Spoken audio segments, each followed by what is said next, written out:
각이 살아있는 정치평론 시사정각 시작합니다. 오늘도 각이 서는 두 분을 모셨습니다. 이승훈 민주당 전략기획위 부위원장, 송영훈 전 국민의힘 대변인 나오셨습니다. 어서 오십시오. 안녕하세요. 네. 자, 내란 특검이 청구한 구속영장이 오늘 새벽에 발부되면서 윤석열 전 대통령이 서울구치소에 재입소했습니다. 지난 3월 8일이었죠. 법원의 구속 취소 결정 이후 124일 만인데요. 관련 영상 함께 보시고 이야기 나눠보겠습니다.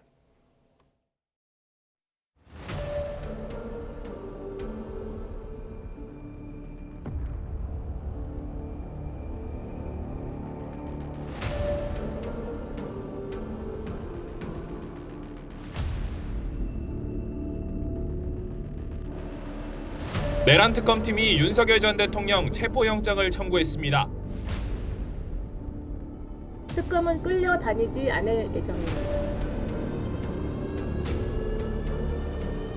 국민들에게 사과나 혐의에 대해 설명하실 말씀 없으십니까? 오늘 거부하시는 건가요? 오늘 두 번째 구속 심사 받으셨는데 신경 어떠신가요? 오늘 직접 말씀하셨나요? 소명은 직접 하셨나요?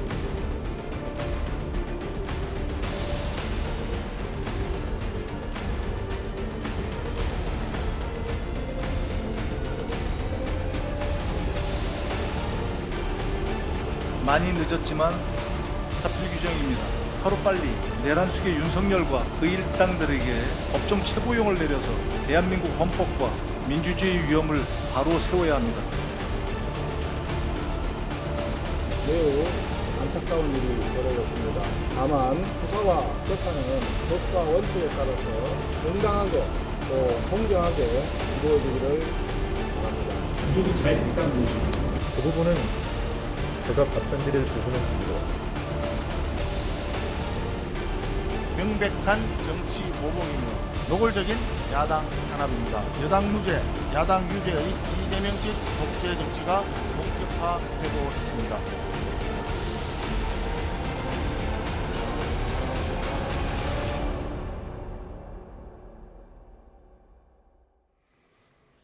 네, 어제 윤 전 대통령의 구속으로 여야의 표정도 엇갈렸습니다. 일단 여당은 사법 질서가 바로잡혀가고 있다, 사필 규정이다, 이런 입장을 밝혔습니다. 그렇죠. 국민들도 그렇게 생각할 겁니다. 대한민국의 굉장히 위의 요소이고 환우거리 정도였거든요. 그런 측면에서 윤석열 전 대통령이 구속됐다라고 하는 것은 대한민국의 민주주의가 살아있고 법원이 이제 대통령직을 벗은 윤석열 개인에 대해서는 굉장히 형평성 있게 공평하게 법의 잣대를 들이대는 것 같다라고 말씀드립니다.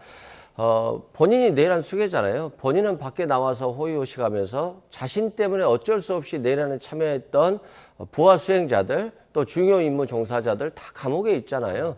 그런데 자기만 밖에 있으면서 마치 자신의 행동이 정당한 것이냐 이런 모습들을 보였을 때 이게 뭐지라고 하는 고개가 갸우뚱거리는 모습들이 있었는데 이제는 좀 정상적으로 작동하는 것 같고 이 내란죄가 사형 또는 무기잖아요. 그렇기 때문에 한동안 보기는 바깥 세상에서 보기는 좀 어려울 것 같다라고 생각됩니다. 네, 그러니까 환영의 입장을 밝히면서도 사법 체계의 문제점을 지적한 점도 있더라고요. 그러니까 이 기회에 좀 사법 체계를 정비해야 한다. 이 내용은 어떤 내용인가요? 그렇죠. 그러니까 구속 취소 관련해서 직연 부장판사가 갑자기 날로 계산하던 걸 헌정사에 있어서 날로 계산하던 걸 갑자기 시간으로 계산하면서 풀어줬고 검찰총장은 항고조차 하지 않아서 나온 모습들 이게 검찰과 법원의 사법체계가 제대로 작동되고 있는지에 대한 의문이 많았거든요. 그래서 이 부분도 이번을 계기로 좀 시스템을 개정해야 될 필요가 있다고 한다면 적극적으로 좀 나서야 되겠다 이런 생각이 듭니다. 네, 자 국민의힘 같은 경우는 조금 복잡한 마음인 것 같습니다. 살짝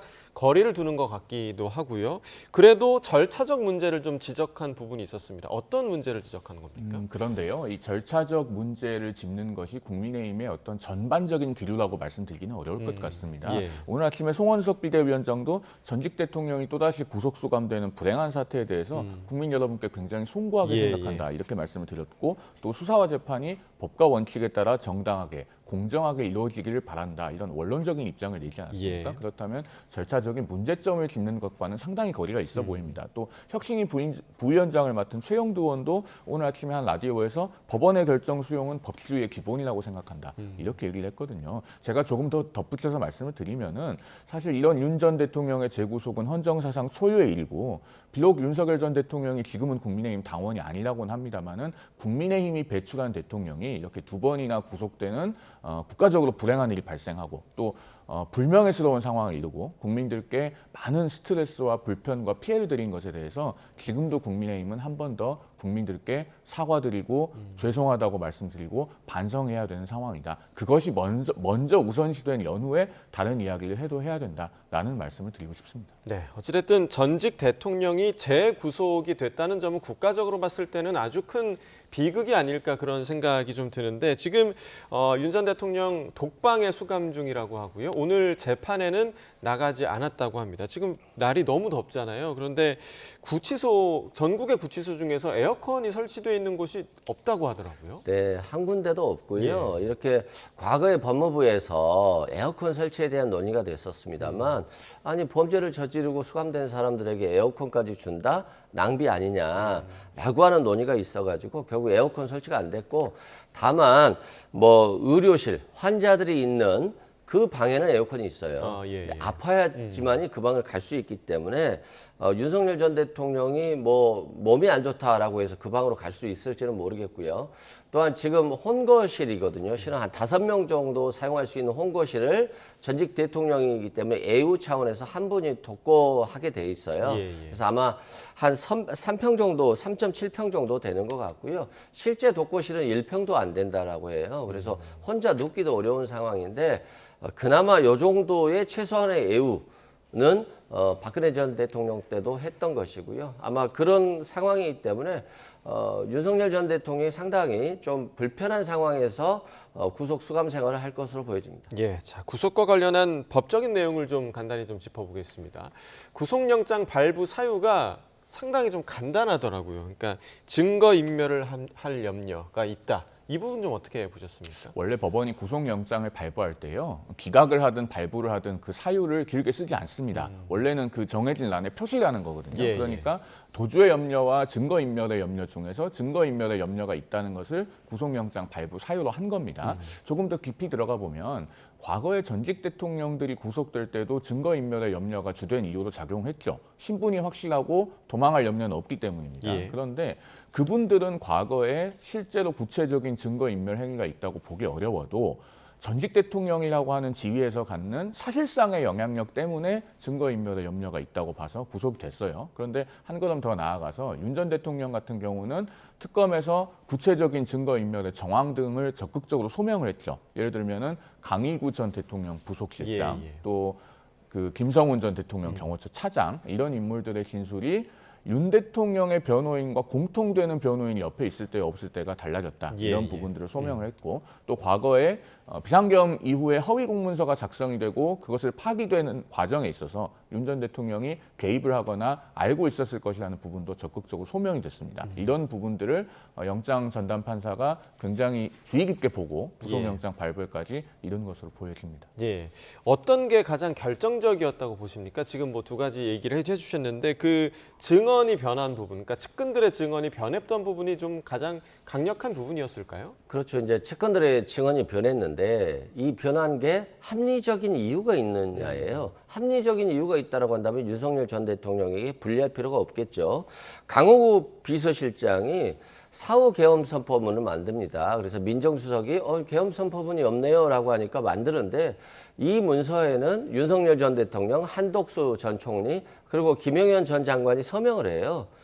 그러면 대통령까지 서명한 것이잖아요. 그러니까 강호구 부수석실장이 아니 대통령께 보고하고 한덕수 전 총리가 부담스러워하니까 폐기하겠습니다라고 해서 폐기했다라고 진술을 하거든요. 근데 갑자기 윤석열 전 대통령 측의 변호인이 참여하니까 아니 내가 폐기를 하고 나서 대통령께 보고했습니다라고 진술을 바꿔요. 근데 상식적으로 이해가 안 되잖아요. 대통령이 서명이 있는 걸 부속실장 정도가 자기가 폐기하고 보고한다? 그렇기 때문에 누가 봐도 이건 거짓말이거든요. 근데 이 거짓말을 왜 했겠습니까? 윤석열 전 대통령의 어떤 회유 압박에 의해서 하지 않았겠습니까? 그런 측면에서 이건 진술을 회유하거나 증거를 인멸할 정황이 있다고 하는 것이고, 김성훈 경호차장도 마찬가지입니다. 자신이 대통령을 위해서 활동을 했고 마치 자신이 한 것처럼 했었습니다만, 자신이 이제는 윤석열 전 대통령이 아닌데 굳이 전직 대통령을 위해서 내가 거짓말까지 할 필요는 없잖아요. 그래서 솔직하게 대통령이 총은 잘 쏜다, 또 비아폰은 삭제 안 하냐? 라는 취지로 물어보니까 삭제를 지시한 건데 갑자기 진술이 바뀌어요. 근데 왜 바뀌었느냐? 윤석열 전 대통령의 변호인이 참여하니까 바뀌는 거예요. 그러면 누가 봐도 이거 대통령의 회유가 있었구나, 진술 압박이 있구나, 이게 지금 변호인이 변호하려고 도와주러 온 게 아니라 감시하러 왔구나 라고 하는 것이기 때문에 판사 입장에서는 이거 증거인멸 우려로 영장을 발부할 사유가 굉장히 높거든요. 이게 이제 윤석열 전 대통령이 영장이 발부된 치명적 역할을 한 것이고, 그런 측면에서 보면 변호인들이 변호 전략이 정말 잘못된 건데 왜 이렇게 잘못되느냐? 아마도 윤석열 전 대통령에게 제대로 변호 활동을 해주지 못한다. 본인이 마음대로 하기 때문에 오히려 변호인들이 소극적이고 전직 대통령이 혼자 알아서 다 하는 것이 아닌가라는 생각이 듭니다. 그러니까 결국에는 쉽게 얘기하면 눈치를 보다가 이 인물들이 제대로 된 그 답변을 하지 못했다, 혹은 윤 전 대통령에게 좀 유리한 진술을 했다, 이런 해석이 나오고 있는데, 그렇다면 이제는 윤 전 대통령이 다시 구속이 됐으니까 이후에 그런 핵심 증인들이 이제는 좀 마음을 놓고 털어놓을 수 있는 환경이 됐다고도 볼 수 있는 겁니까? 그런 부분을 특검이 상당히 염두에 두고 구속영장을 조기에 청구해서 받아내는 데까지 이르렀다고 보여집니다. 지금 조은석 특검팀이 전반적으로 수사를 진행하고 있는 추이를 보면 앞으로 이제 이른바 외환 혐의에 대한 그 규명에 집중하려고 할 것으로 보여요. 그런데 이 외환 혐의가 상당히 입증하기 까다롭습니다. 1997년에 이른바 총풍 사건이라고 하는 게 있었죠. 그 청와대 행정관 등 3명이 중국에서 북한 인사를 접촉해서 판문점에서 무력 충돌을 일으켜달라라고 접촉을 했다고 하는 의혹을 받은 사건입니다. 그런데 그 당시에도 이 북한 인사들과 실제로 만난 사람들을 외환죄의 어떤 예비 음모로도 처벌하지 못했습니다.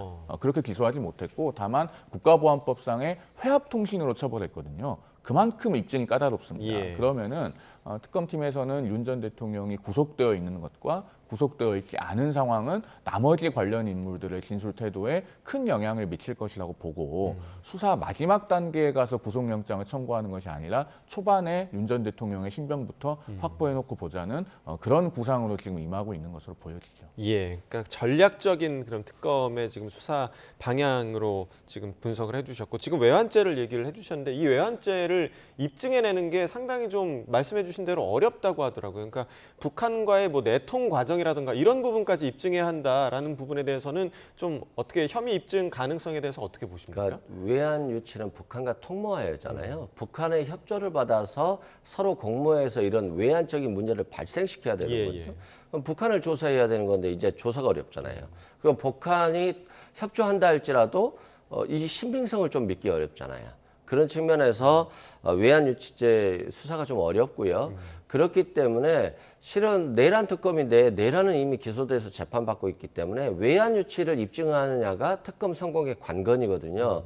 그래서 김용현 전 장관도 구속시켰고, 또 여인영 방첩사령관, 노상원, 문상호 전 정보사령관 다 재구속했잖아요. 이건 뭐냐면 진술을 맞추기를 못하게 만드는 거예요. 변호인들이 자꾸 참여해서 양쪽을 왔다 갔다 하면서 진술이라든가 증거들을 맞춰보는 거죠. 이걸 차단했기 때문에 그나마 외환유치 수사에 좀 숨통이 트였다라고 말씀드리고, 몽골에 문상호 정보사령관이죠. 몽골에 블랙 요원들이 가요. 그래서 몽골 대사관에서 북한 측과 접촉을 하려고 합니다. 근데 실제 접촉이 실패하고 체포가 됐어요. 그런데 문상호 정보사령관이 몽골에 가서 사과를 하고 이 사람들을 데리고 옵니다. 앞으로 정보활동 안 하겠다라고. 그러면 그 블랙 요원들을 수사한다면 보낸 이유가 나오지 않겠습니까? 그렇게 하나씩 수사를 해야 될 것 같고, 또 드론을 북한에 보내는데 삐라를 설치해서 드론을 개조했는데 이게 추락이 가능한 거예요. 2대가 추락을 했습니다. 의도적인 추락으로 보는 거죠. 그래서 드론 업체들의 관련자들도 조사를 했고요. 또 오물풍선만 오면 원점 타격하라고 했잖아요. 합참의장에게 이런 걸 지시했는데 아마 거부를 했다라고 하는 내용들이 있어요. 그래서 이런 것들을 조사를 하는데 결국 북한과의 통모에 대한 입증이 어렵기 때문에 만약에 수사하다가 안 되면 일반 이적죄라고 두고 북한의 어떤 유리한 내라는 북한의 유리한 정황들을 준 것들 있잖아요. 이런 것들로 일반 이적죄로도 수사할 수 있기 때문에 수사가 불가능한 건 아니다. 어렵지만 이라고 말씀드립니다. 자, 윤 대통령은 이제 윤 전 대통령 구속이 됐고 그렇다면 김건희 여사는 어떻게 될 것인가? 왜냐하면 이 3특검의 조사에 김건희 여사가 계속해서 지금 언급이 되는 문제이기 때문에 부부가 동시에 구속되는 것도 가능합니까? 불가능하진 않죠. 부부를 동시에 구속할 수 있다는 법은 없습니다. 다만 관례적으로 부부가 동시에 구속되면 특히나 자녀가 있는 경우에 그 자녀들은 누가 보살필 것이며 그런 현실적인 문제들을 고려해서 법이 가급적 자제하는 것이죠. 그러나 우리 시청자들께서도 한 번쯤 들어보셨을 만한 사례로 80년대 이철이 장영자 사건, 그런 천문학적인 사기 사건이 있을 때는 동시 구속된 사례도 있습니다. 그러니까 어떻게 할지는 앞으로 특검의 수사 추이, 그리고 만약에 구속영장이 청구된다면 법원의 판단 이런 것까지 지켜봐야 되겠죠. 다만 지금 김건희 명태균 특검 같은 경우는 굉장히 동시다발적으로 여러 사건들의 수사를 진행하고 있는데 아직까지 어느 정도 매듭이 지어지지는 않은 상태이기 때문에 사실관계를 지금 시점에서 예단해서 말씀드리지는 않겠습니다. 자, 김건희 특검과 관련해서는 지금 뭐 집사 게이트까지 지금 나오고 있는 상황인데 어떤 방향으로 수사가 좀 흘러갈지 지켜봐야겠고 윤 전 대통령의 구속과 동시에 지금 특검의 칼날, 국민의힘 내부로 파고들 가능성까지 커진 상황입니다. 민주당에서는 계엄 해제 표결 당시 표결에 참여하지 않은 국민의힘 의원들에 대한 수사가 필요하다 이런 입장을 갖고 있는데요. 이에 국민의힘의 분위기는 어떤지 함께 들어보겠습니다. 당시 추경호 원내대표가 윤석열로부터 전화를 받았고 또 의원총회 장소를 수시로 바꿔가면서 끝내 본회의에 들어오지 않았지 않았습니까? 그 18명만 본회의에 참석을 했어요. 그렇게 집단적으로 불참하게 된 배경이 수사가 돼야 되겠고 특검 수사를 통해서 혐의가 밝혀지면 그에 상응하는 처벌을 받아야죠. 당사자들의 해명을 들어보기야 하겠습니다만 그분들은 이미 불체포 특권을 포기하겠다고 서약하지 않았습니까? 2번씩이나 국민 앞에 약속을 했는데 본인들이 체포동의안이 올라오면 출석하겠다, 가결시켜달라 이렇게 요청해야 되는 게 맞는 것 아닙니까? 지금 다 뭔가 의욕이 좀 없는 상태인 것 같아요. 저희 의원들이 전반적으로 의욕이 없다. 이렇게까지 얘기하긴 싫지만 저희가 자포자기하는 정당으로 가서는 안 되는데 상당히 지금 상황이 안 좋은 거죠. 체포동의안 넘어오면 어떻게 해야 된다고 보세요? 당은 국민의힘은 실제 저희가 불체포 특권 포기 각서를 지난 총선 22대 총선을 신청할 때 공천 서류에 다 포함해서 했어요. 저희가 그 국민들 앞에 한 약속을 배반하기는 어렵겠죠. 민주당의 입장에서 너희 서명했으니까 뭐 할 말 없지 않냐 이렇게 말할 계제는 좀 아닌 것 같다. 본인들께서는 당시 이재명 당시 대표의 어떤 방탄을 위해서 이러한 그 국민들 앞에 과감한 특권 내려놓기 조치를 하지 않았거든요. 그런 말을 할 입장은 아니죠. 자, 이게 국민의힘이 이제 특검을 반대했던 가장 큰 이유이기도 합니다. 그러니까 당시 표결에 참여하지 않는 국민의힘 의원들까지 지금 조사를 해야 한다라는 목소리가 민주당에서 나오고 있는 건데 내란 특검이 이 부분까지 그럼 들여다보게 되는 겁니까? 당연히 볼 것 같고요. 일단은 본회의에 참여하지 않았다. 그것만으로 수사는 어렵습니다. 그런데 추경호 전 원내대표 같은 경우는 윤석열 전 대통령과 비합헌 통화를 하고 그리고 나서 의원들이 모일 장소를 당사로 오라 했다가 국회 본청으로 오라 했다가 왔다 갔다 했거든요. 그건 결국 국회 본회의 표결에 참여하지 못하도록 만든 거예요. 그러면 추경호 의원 같은 경우는 분명히 내란에 서로 동조할 만한 정황이 충분하다.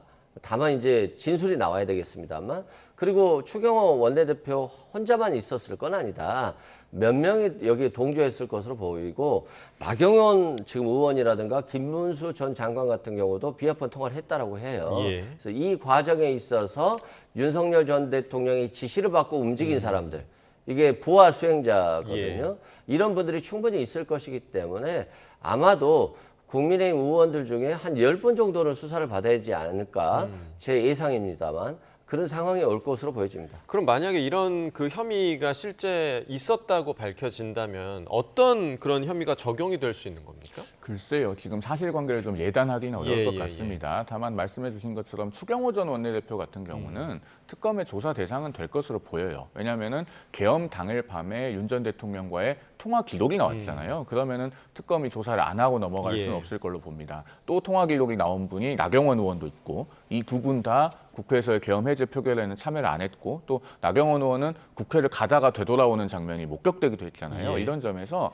일단 조사는 불가피할 걸로 보여요. 그리고 이분들은 어쨌든 책임 있는 헌법기관으로서 또 그 당시에 당의 중요한 위치에 있었던 원내대표로서 당시에 있었던 상황에 대해서 소상하게 합리적으로 또 납득이 가도록 국민 앞에도 소명하셔야 될 것이라고 생각합니다. 다만 그 혐의를 어떤 것이 적용 가능하냐 이 부분에 대해서는 아직 사실관계가 명명백백하게 다 가려진 것은 아니기 때문에 이 자리에서 선제적으로 앞서 나가서 말씀드릴 만한 것은 아니라고 생각이 됩니다. 네, 지금 일단은 그 현직 국민의힘 의원 중에서는 윤상현 의원이 먼저 지금 압수수색을 당한 그런 상황인데 실제로 지금 만약에 체포동의안이 국회로 넘어오게 된다. 물론 불체포 특권 서약서를 쓰기도 했다고는 하지만 국민의힘에서 이 부분에 대해서 어떻게 대응할 것인가에 대한 예상은 어떻게 하십니까? 만약에 그런 상황이 발생한다면 실제로 그 체포 동의안의 근거가 되는 혐의 사실이 어느 정도나 소명이 되는 것인지 이것을 보아가면서 판단을 해야 될 것이라고 생각을 합니다. 물론 저는 총론적으로는 국회의원들이 특권을 내려놓는 것이 맞다고 생각이 되고 그 특권의 핵심에 불체포 특권이 있다고 생각합니다. 그리고 국민 앞에 약속한 것이면 최대한 지키도록 해야죠. 다만 이것을 가지고 민주당에서 공격의 소재로 삼는 것은 민주당이 그런 말을 할 만한 계제가 되는가. 여기에 대해서는 아주 큰 물음표가 머릿속에 그려집니다. 왜냐하면 민주당도 2023년에 당론으로 불체포 특권 포기를 채택했지만 막상 그 당시에 이재명 당시 대표의 체포 동의안이 올라오니까 이재명 대통령도 당시에는 본인의 체포동의안 부결을 호소하지 않았습니까? 또 작년에도 민주당 신영대 의원의 체포동의안이 국회에서 부결이 된 적이 있어요. 그래서 이것은 여야가 서로 남탓하고 내로남불할 것이 아니라 체포동의안과 불체포특권 문제는 헌법을 개정하든가 해서 시스템적인 접근을 해야 되지 않을까라는 말씀도 아울러서 드려봅니다. 네, 지금 뭐 전방위적으로 몰아치고 있는 이 상황 속에서 국민의힘에서는 독재 방지법을 발의하겠다 이런 구상도 내놨는데 이 부분은 좀 어떻게 보세요? 윤석열 정부 때 좀 발의를 했었으면 좋았을 건데 왜 민주당 정부에서 이러는지 모르겠고요. 독재는 윤석열 전 대통령 했잖아요. 그리고 그걸 잘 경험하고 가장 상처를 많이 받은 분들이 국민의힘의 소수파가 아닐까 싶어요. 그래서 그분들이 좀 적극적으로 했으면 좋겠다. 그리고 뭐 사면복권 제한한다. 당연히 내란죄를 범하면 사면복권 제한해야 되지 않겠습니까? 그리고 사면복권을 가장 마음대로 쓴 분이 윤석열 전 대통령이잖아요. 그냥 유죄 판결 받자마자 김태우 씨를 사면복권해서 강서구청장 내보내고 김성태 전 의원도 유죄 판결 받자마자 얼마 지나지 않아서 사면복권하고 김태효 안보실장도 유죄 판결 받자마자 사면복권해서 썼잖아요. 그만큼 독재방지법은 윤석열 전 대통령에게 맞는 것 같고 이런 주장들이 국민 입장에서 보면 이해가 안 돼요. 그래서 이해가 되는 말을 좀 국민의힘이 하셔야 되는데 이해가 안 되는 말을 하면 자꾸 그냥 푸념하는 것처럼 보여져요. 그래서 그런 부분들은 좀 국민의힘이 좀 고치는 게 좀 낫지 않을까 싶어요. 네, 자 국민의힘 같은 경우는 지금 뭐 내부 분위기를 정비해야 하는 상황이기도 하는데 지금 두 번째 혁신위를 출범을 했습니다. 오늘 아침 윤희숙 위원장 그리고 송원석 비대위원장의 발언을 함께 들어보겠습니다. 혁신의 주체는 당원이라는 점입니다.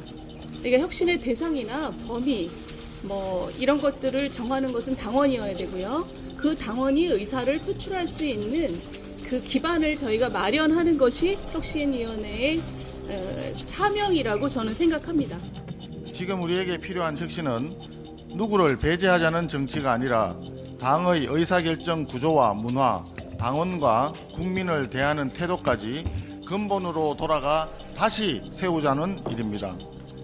우리 모두가 혁신의 주체이면서 곧 우리 모두가 혁신의 대상이라는 마음가짐이 필요합니다. 당을 바꾸겠다고 한다면 그 출발점은 당원이고 그 기준은 국민의 상식과 눈높이입니다. 자, 사실 첫 번째 혁신위가 좌초됐던 거는 그 인적 청산, 인적 쇄신의 문제가 지금 당 지도부와 지금 공감대를 형성하지 못하는 부분이 있었기 때문에 그랬는데 지금 사실 윤희숙 위원장의 말을 들어봐도 명확하지는 좀 않은 것 같습니다. 그러니까 어떤 방향으로 가겠다는 건지 어떻게 좀 보세요?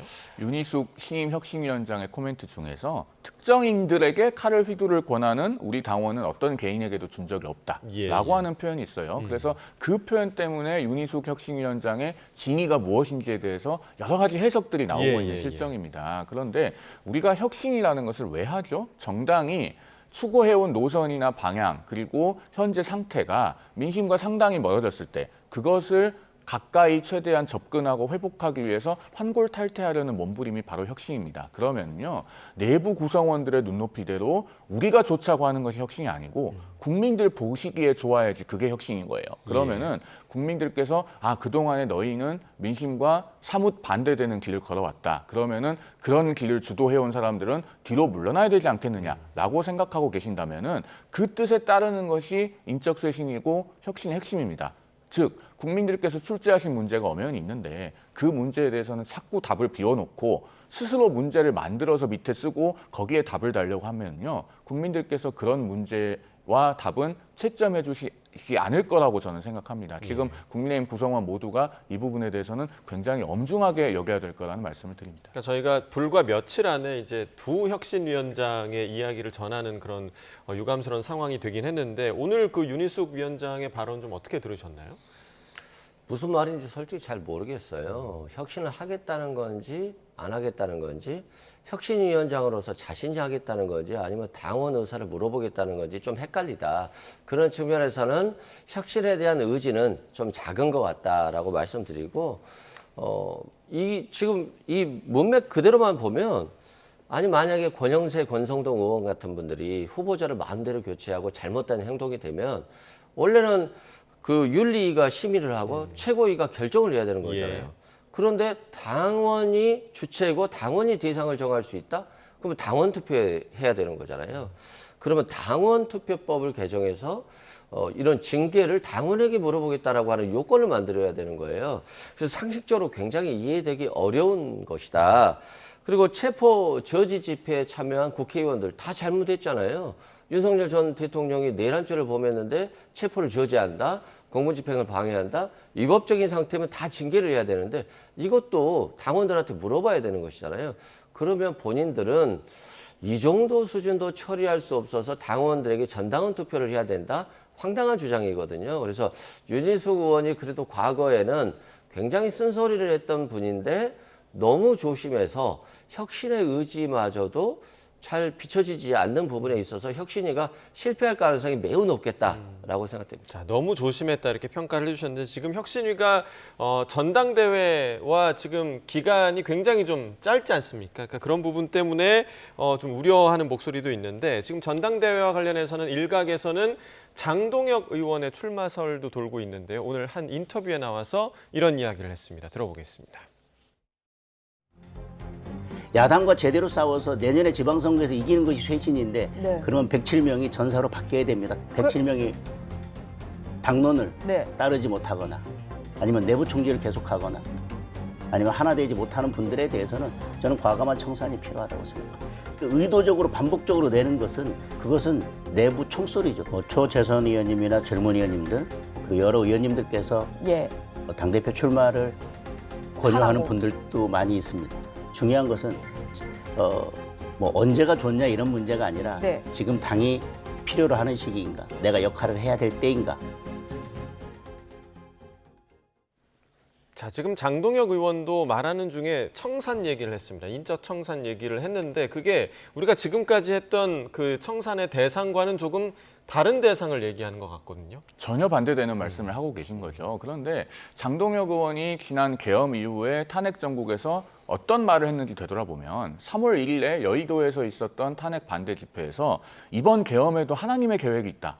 이런 말씀을 하셨던 분이에요. 그러면은 그것이 민심의 현주소와 맞는 말입니까? 오히려 정반대로 동떨어진 말씀을 하셨고 국민의힘이 헌법재판소의 탄핵 결정이 있을 때까지 그리고 어떻게 보면은 그 이후에 조기 대선 국면까지도 이렇게 민심과 반대되는 노선을 걸어왔기에 지금까지 상황에 이른 거예요. 그러면은 그 노선을 주도해 오신 분들은 결과에 대해서 책임을 져야 됩니다. 정치는 자신의 행위의 결과에 대해 책임을 지는 거예요. 야구도 투수가 홈런 계속 맞으면 투수 교체합니다. 축구도 3골, 4골 먹으면 골키퍼 바꿔요. 그런데 저분들은 오히려 민심에 가까이 가자고 하는 분들을 내부 총질한다고 몰고 당론에 따르지 않는다고 청산 대상이라고 합니다. 이런 모습이 지금 국민의힘의 오히려 혁신 대상이고 쇄신의 대상이다라는 말씀을 드립니다. 자, 지금 강하게 얘기를 해주셨으면 혁신 대상이다. 어떠십니까? 그러니까 저는 장동혁 의원이 좀 이해가 좀 안 돼요. 카멜레온 같아요. 과거에는 한동훈 전 대표와 친한계였잖아요. 쇄신을 주장했다가 이제는 친윤계로 가신 것 같고 친윤계를 기반 삼아서 출마한 것 같다라고 하는데 내란을 반대하면 내부 총질일까요? 그리고 계엄에 대해서 반대하고 국회 계엄 해제 의결을 하겠다라고 하면 내부 총질인가요? 좀 이분들을 왜 청산의 대상으로 삼는지 모르겠고 이분이 대표가 되면 한동훈 전 대표는 출당시키겠네요. 그리고 윤석열 전 대통령은 다시 입당시킬 것 같은데 그만큼 좀 황당한 주장을 가지고 계시고 민심을 특히 국민의힘 당원들의 민심을 전혀 읽지 못하는 것 같아요. 그래서 만약에 장동혁 의원이 친윤의 힘을 얻어서 나온다라고 한다면 한동훈 전 대표에게 대표할 것으로 보여지고요. 저는 한동훈 전 대표도 이런 정당에 나와서 당대표로서 출마를 하는 것이 맞느냐, 이 쇄신할 수 있는지 저 의문이기 때문에 한동훈 전 대표가 출마할지 더욱 고심이 좀 깊어질 것 같습니다. 네, 여전히 혼란 가운데 있는 국민의힘 상황을 함께 보셨고요. 마지막으로 이제 다음 주부터 본격적으로 시작되는 장관 후보자들에 대한 인사청문회 이야기를 좀 나눠보도록 하겠습니다. 오늘 강선우 여성가족부 장관 후보자에 대한 논란이 좀 회자되고 있었는데 어떤 이야기들이 나왔는지 들어보겠습니다. 강선우 후보자가 5년간 40여 명이 넘는 보좌진을 교체했다고 합니다. 그런데 집에서 강선우 후보자가 쓰레기 상자를 들고 나서 보좌진에게 이것을 버리라고 했다 합니다. 일반 쓰레기와 음식물 쓰레기가 뒤섞여 있는 것을 보좌진 보고 분리해서 버려라 이렇게 지시했다고 합니다. 또 집에 변기가 고장나자 보좌진에게 직접 와서 살펴보라고 했다고도 합니다. 보좌진을 집사처럼 부렸다고 하는데 이 갑질 의혹이 사실이라면 장관 자격이 없는 것은 당연하고 국회의원 자격도 없다고 생각합니다. 강선우 의원 그 갑질이라고 하는 거는 조금 더 그 본인이 어떻게 해명하느냐에 따라서 대체적으로 보면 보좌관 많이 바꾸는 의원들이 있어요. 그냥 수시로. 그게 되게 좀 문제가 있는 방이라고 보면 돼요. 자, 여성가족부 장관에 내정된 강선우 민주당 의원. 지금 최근 국회의원으로 재직하면서 5년간 보좌진을 46차례 교체를 했다. 일반적인 상황은 좀 아닌 것 같습니다. 대단히 이례적이고요. 저 정도 보좌진 교체 숫자면은 거의 국회에서 통틀어 최상위권에 해당할 겁니다. 그리고 유인태 전 국회 사무총장의 설명이 정확하게 맞아요. 보좌진을 대단히 많이 바꾸는 방들은 대체로 문제가 있습니다. 뭔가 의원과의 그 원만하지 못한 관계가 일반적이거나 또는 업무량이 지나치게 과중해서 보좌진을 혹사시키거나 뭐 이런 문제들이 있는 의원실인 경우가 많아요. 그리고 강선우 후보자에 대해서 지금 제기되고 있는 문제 중에 가장 본질적인 것은 국회 보좌진은요, 입법 공무원입니다. 그런데 그런 공무원을 본인의 사적 심부름을 하는 사람처럼, 그것도 살림살이를 수발들게 해서 쓰레기 버리게 하고 분리수거시키고 변기 수리까지 시켰다는 의혹이 제기되고 있는 거잖아요. 그런데 지금 상황에서 그 보좌진을 했던 사람이 허위 사실을 가지고 강선우 후보자를 공격하기는 쉽지 않은 상황입니다. 새 정부의 첫 장관 내각 후보자잖아요. 그런데 어떻게 허위 사실을 가지고 저렇게 무고를 할 수 있겠습니까? 그런 점에서 강선우 후보자의 책임이 있는 답변이 있어야 된다고 생각합니다. 짧게 덧붙이면 지금 소수 정당 중에 진보당에서요, 이른바 생활비서라고 하는 것이 논란이 되고 있습니다. 진보당 계열의 유력 남성 정치인에게 그 진보당 쪽에서 관행적으로 무슨 생활비서라고 하는 것을 붙여줬는데 예. 그 생활비서를 대상으로 한 성폭력이 있었고 그것을 2차 가해한 사람이 진보당 국회의원의 보좌진으로 채용됐다라고 해서 그쪽 당에서는 꽤 논란이 되고 있는 사안이에요. 그런데 이 생활비서라는 단어 들으면은 굉장히 전근대적이고 충격적이지 않습니까? 그런데 강선우 후보자가 본인의 입법 보좌진에게 했다고 하는 의혹을 받고 있는 일이 바로 이런 생활비서 같은 겁니다. 그러면 민주당은 이런 것을 용인을 할 것인가? 또 이재명 정부의 인사 기준은 과연 이런 일을 한 사람도 장관으로 쓰겠다는 건가? 이것에 대해서 지금 국민들이 묻고 계시기 때문에 분명하고도 국민들께서 납득할 수 있을 만한 답이 있어야 된다고 생각합니다. 네, 그러니까 아주 이례적인 케이스임은 분명해 보이고요. 그러니까 강선우 후보자도 그렇고 지금 뭐 교육부 장관 내정자죠 이진숙 후보자와 관련해서도 여러 지금 뭐 논란이 있는데 이 논란들에 대해서 좀 어떻게 바라보고 계십니까? 일단 강선우 의원 같은 경우는 평소 실력도 있고 예의도 굉장히 발라요. 그래서 지금 제기되는 의혹에 대해서는 조금 의아하더라고요, 저도. 그리고 보좌진이 좀 교체가 많은 것들은 실제 그렇게 좋은 모습은 아니거든요. 예. 그런 측면에서 강선우 의원이 여성가족부 장관 후보자로서 청문회에 있어서 아주 제대로 잘 해명을 해야 될 것 같다. 그렇지 않다라고 한다면 조금 비판이 있을 것 같고요. 또 이준숙 교육부 장관 후보자 같은 경우도 논문 표절과 관련해서 제자들의 논문을 표절했다는 것이기 때문에 교육부 장관 후보자로서는 좀 문제가 있는 거거든요. 그래서 이 부분에 대해서도 좀 후보자들이 적극적으로 좀 질문을 회피한다기보다는 적극적으로 방어를 통해서 이 제기된 의혹이 사실이 아니다라는 것에 대해서 명확히 알려줘야 되는 것이고 그렇지 않다라고 한다면 국민의 눈높이에 맞지 않을 수 있잖아요. 그러면 또 이 장관 후보자들이 낙마할 수도 있는 것이기 때문에 남은 시간 동안 최선을 다해서 준비를 좀 해서 이 의혹을 해명해야 될 것으로 보여집니다. 예, 어떻게 해명할지 다음 주 있을 청문회를 좀 지켜봐야겠고 이 이야기도 좀 마지막으로 좀 나눠보겠습니다. 동명이인인데 또 다른 이진숙이죠. 이번에 방통위원장입니다. 이재명 대통령이 국무회의에서 이진숙 위원장을 배제했습니다. 이 부분 좀 어떻게 보셨습니까? 저는 일단 법률적으로 그렇게 할 수 있는지 근거에 대해서 의문을 가지고 있습니다. 예. 왜냐하면 정부조직법에 보면요.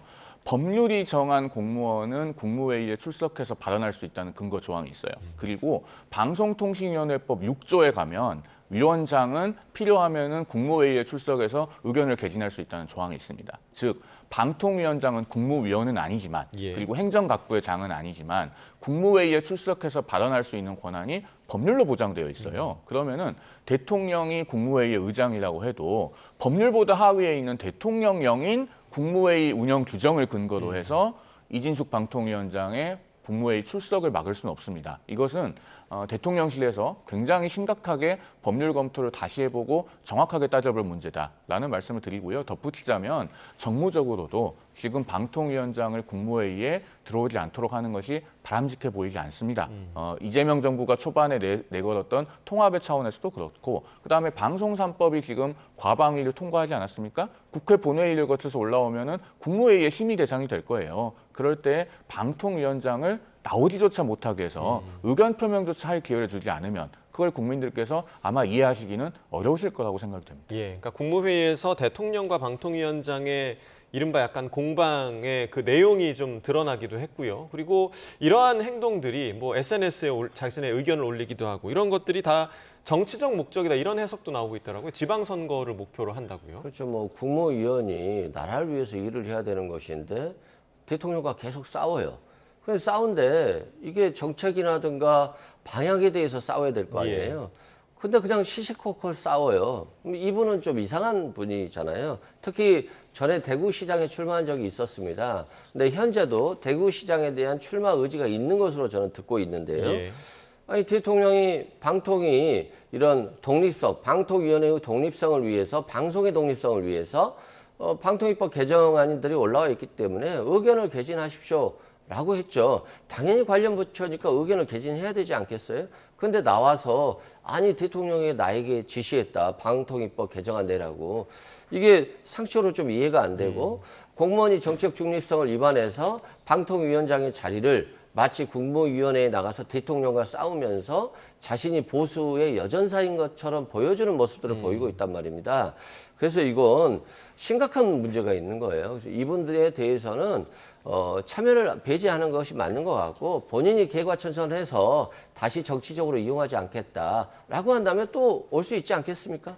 아주 짧게만 좀 말씀드리면 지금 말씀하신 내용들이 전부 다 대통령과 방통위원장이 방송 3법이라는 정책을 가지고 이견을 드러내고 있다는 걸 보여주는 겁니다. 다른 거 가지고 싸우는 게 아니고요. 그리고 이진숙 위원장의 임기가 내년 8월까지고 본인은 나름대로 임기 끝까지 소임을 다하겠다는 거 아닙니까? 그러면은 지방선거 출마설은 저는 낭설에 불과할 거라고 생각합니다. 국민의힘에 대구시장 나오고 싶어 하시는 분들은 굉장히 많습니다. 네, 자 지방선거를 지켜보면 알겠죠. 네, 여기까지 듣겠습니다. 이승훈 민주당 전략기획위 부위원장, 송영훈 전 국민의힘 대변인과 이야기 나눠봤습니다. 두 분 말씀 고맙습니다.